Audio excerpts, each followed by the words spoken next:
ज्ञानेश्वरी पठण अध्याय 6 ओव्या 201 ते 220 श्लोक 13 ते 14। समं काय शिरो ग्रीवं धारयन्नचलं स्थिरः संप्रेक्ष्य नासिकाग्रं स्वं दिश्चानवलोकयन्।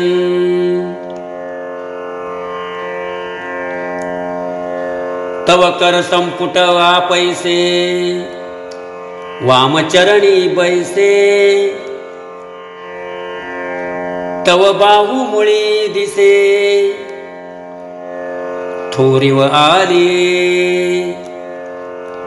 माझी उभारलेनी दंडे शिरकमळ होय गाढे नेत्राद्वारीची कवाडे लागे पाहती लागू पाहती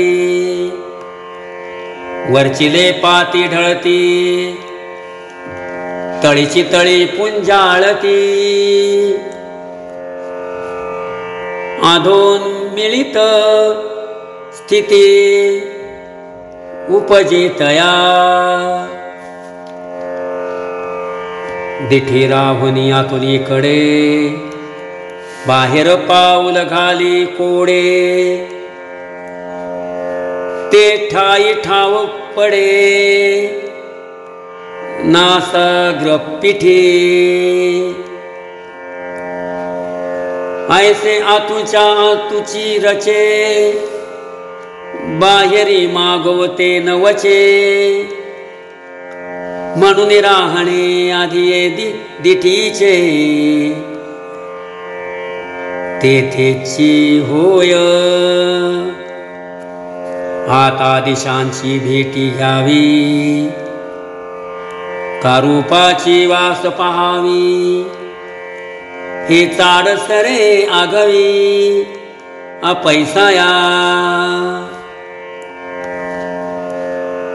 मग कंठनाळ आटे हनवटी हडवती दाटे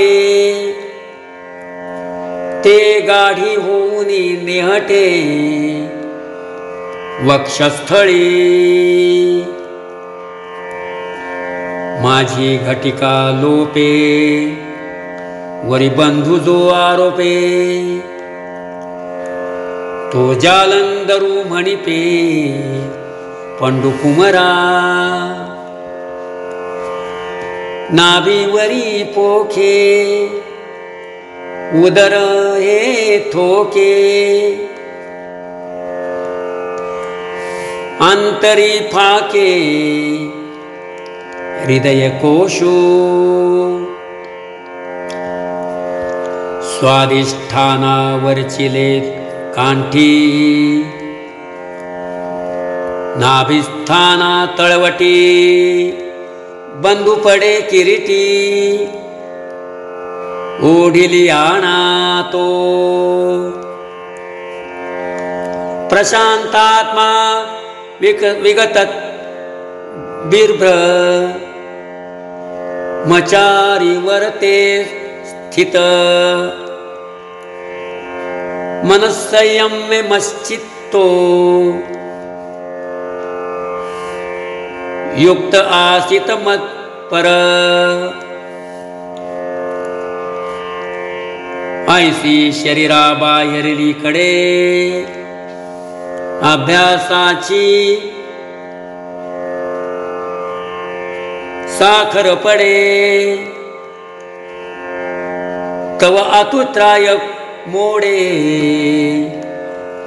मनोधर्माची कल्पना निमे प्रवृत्ती शमे अंगमन विरमे सावियाचे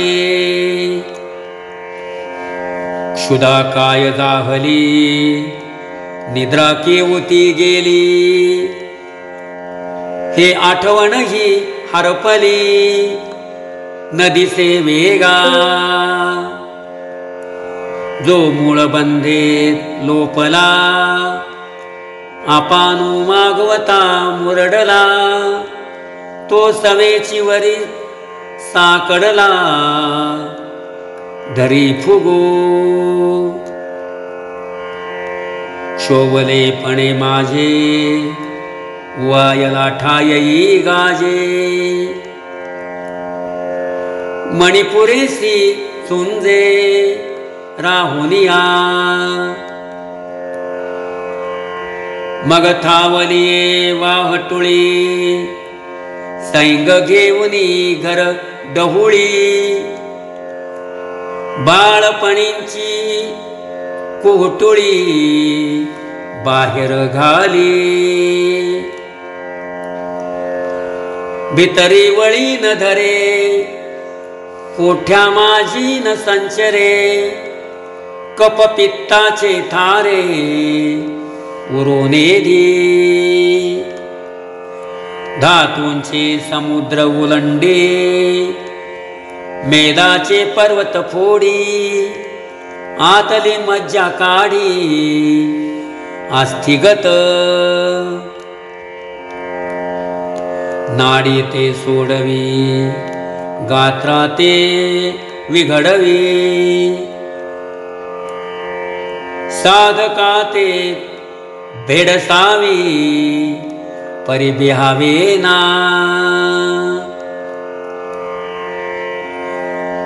व्याधा ते दावी, सवेची हरवी, आप पृथ्वी कालवी एक वाट. रामकृष्ण हरी.